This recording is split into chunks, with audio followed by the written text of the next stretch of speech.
Good afternoon, everybody. I'm happy to participate in today's event at 194th anniversary of the birth of Helena Petrovna Blavatsky. When we speak about Blavatsky with relation to the dimensions of modernity, we should consider that her influence extends far beyond the Theosophical Society, of which she was one of the co-founders. It would not be exaggeration to say that she deeply influenced the 20th and 21st century spirituality, especially in the Western world. And I would like to share here a little bit about my research related to H.P. Blavatsky. In her major book, The Secret Doctrine, and in her articles, HPB expressed multiple times ideas and concepts which are very much in line with the modern science. And under modern science, I understand both natural sciences and humanities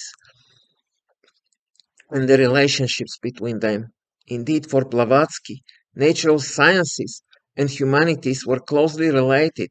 For her, the evolution of the universe and the evolution of consciousness were inseparable from each other, as are inseparable the two volumes of the Secret Doctrine, Cosmogenesis and Anthropogenesis. And her view on this subject is indeed very modern one, and it was very much ahead of her times, ahead of the mechanistic science of the 19th century. My research covered one of the Blavatsky's articles, Theory of Cycles, as well as the 100-year cycle of messengers, which is one of the important concepts in theosophy. So far, I was able to show that literally all cycles mentioned by Blavatsky are relevant in the modern scientific context, and that some of those cycles were known in ancient Greece, Babylon, and India. On the other hand, the cosmological concepts of the Secret Doctrine have interesting resemblances with the cosmology of 18th century, represented by the works of Wilhelm Whiston, Johann Heinrich Lambert, Thomas Wright, Immanuel Kant, Emanuel Swedenborg, and others. Those authors were not always strictly following the scientific method as we know it nowadays. Their cosmology was intertwined with religious and mystical ideas, but at the same time, they made amazingly correct predictions about the structure of the universe, some of them confirmed by observations in 20th century, and others probably are yet to be confirmed. And this topic, which can be related to history of science, is also part of my studies. Another topic of interest for me is Blavatsky's idea of universal brotherhood, which is some kind of globalist approach to humanity. And when reading about the history of the Theosophical Society, different biographical works about Blavatsky, Blavatsky's articles, and the Secret Doctrine, I immediately saw multiple parallels between her worldview and the views of Georgy Rakovsky, a 19th century Bulgarian revolutionary, Freemason, writer, and an important figure of the Bulgarian national revival and Bulgarian national liberation movement, author of the project of Indo-European United States. And to mention just a few of these parallels, both HPB and Rakovsky were deeply interested in Zoroastrian tradition, and most likely they studied it at the same place.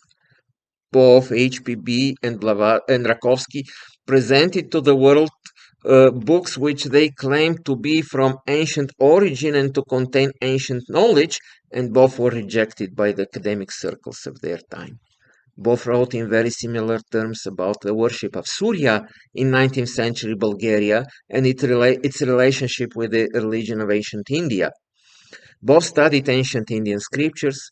Both are highly praised in India for their sympathy to the Indian national liberation movement. And both HPB and Rakovsky held in high regard the figure of Comte Saint-Germain, although in somewhat different ways. And last but not least, the Italian connection, as both HPB and Rakovsky used to know Giuseppe Garibaldi and were somewhat influenced by him. For me, as a Bulgarian by birth, the topic is important because Rakovsky's ideas, being of global scale and very close to the theosophical ones, at the same time shaped in many aspects the modern Bulgarian nation, and through his grandnephew Christian Rakovsky, influenced modern Ukraine as well. Some of this research I was able to present at the Blavatsky conferences in Dnipro, and I would like to express my gratitude to Dr. Shabanova for this opportunity.